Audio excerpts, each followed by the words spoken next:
The wreckage of Pan Am Flight 103 scattered across the Scottish countryside as the victims are remembered at memorial services and officials deal with troubling questions. NBC Nightly News with Tom Brokaw. Good evening. By now, most of the world knows that when Pan Am Flight 103 crashed into the Scottish village of Lockerbie, all 259 people on board the 747 and perhaps as many as another 32 on the ground were killed. What we don't know for sure tonight is why they died and how. In this special edition of Nightly News, we'll attempt to answer the dark questions surrounding this tragedy.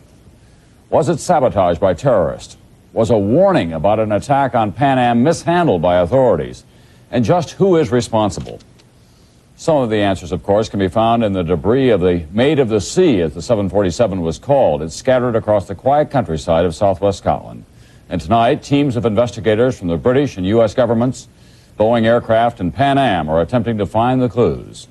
NBC's Robert Hager in Lockerbie.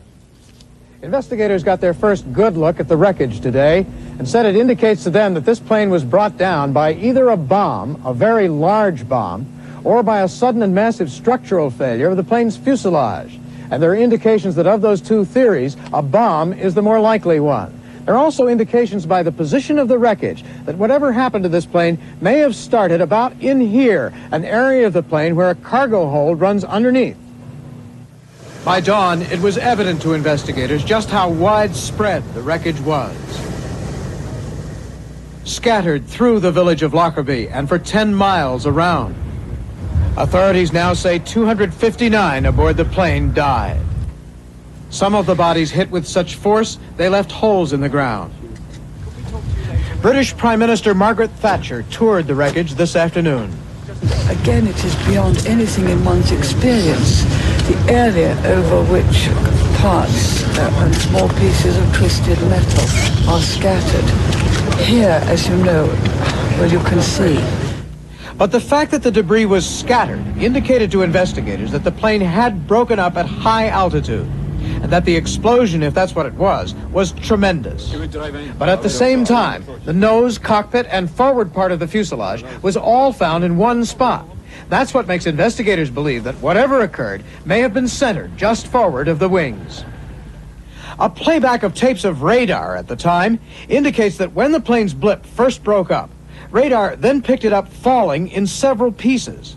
That supports a bomb theory, because structural failure normally occurs less suddenly, giving some warning before it results in a complete breakup. Also, playback of audio tapes of the plane's communications with air traffic controllers indicates only routine communications, the last just 10 minutes before the plane broke up. The plane's flight data recorder was recovered this morning. It measures altitude, speed, and other information about the plane's performance.